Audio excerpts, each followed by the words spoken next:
میں پہاڑوں پہ اینٹی ایئر کرافٹ گنے چلانے والے، تنصیبات اڑانے والے، فاٹا وزیرستان میں سوسائیڈ بومبنگ کرنے والے، اسکولوں میں بچوں کو مارنے والے، جب وہ ڈرائی کلین ہو سکتے ہیں تو میرے نوجوانوں میں کانٹے لگے ہوئے ہیں۔ میرے نوجوانوں کو حق نہیں ہے، میرے نوجوانوں کو پاکستان کی دھارے میں شامل، میرے نوجوانوں نے تو کوئی تنصیبات نہیں اڑائی ہے، میرے نوجوانوں نے تو کسی اسکول میں جا کر کسی اسکول کے بچوں کو نہیں مارا ہے، تو کیوں نہیں معافی ملنی چاہیے ان کو؟ ایک شخص نے،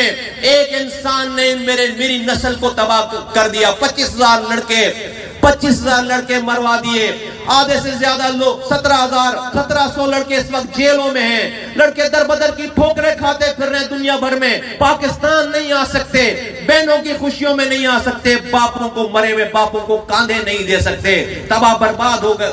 گئی ہے ساری نسل۔ آج جو لوگ ہیں وہ بھاگتے پھر رہے تھے ہمارے ختم کرنے کے لیے، یا نہیں ہے، لیکن میں کوشش کروں گا دھونے کی، میں کوشش کروں گا، تمہیں گھماؤں گا اس مشین میں 4 5 6 دفعہ، تو شاید تم بھی صاف ہو جاؤ، تمہاری بھی گندگی صاف ہو جائے۔ میں اپنے نوجوانوں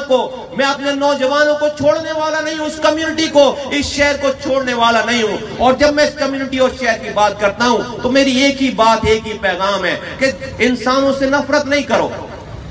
پنجابی، سندھی، مہاجر، پختون، بلوچوں کے نام پر نہیں بٹو، شیعہ سنی دیوبندیوں کے نام پر نہیں بٹو۔ یاد رکھو یہ دنیا مصطفیٰ کمال نہیں چلا سکتا، تمہارے حالات مصطفیٰ کمال ٹھیک نہیں کر سکتا، کوئی صدر، وزیر اعظم، آرمی چیف ٹھیک نہیں کر سکتا، یہ دنیا اللہ چلا رہا ہے، اس کو راضی کرنا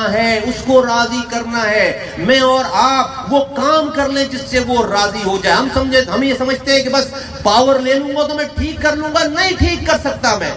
نہیں ٹھیک کر سکتا، اگر وہ نہ چاہے، میرا رب نہ چاہے، نہیں ٹھیک کر سکتا، اگر میرا رب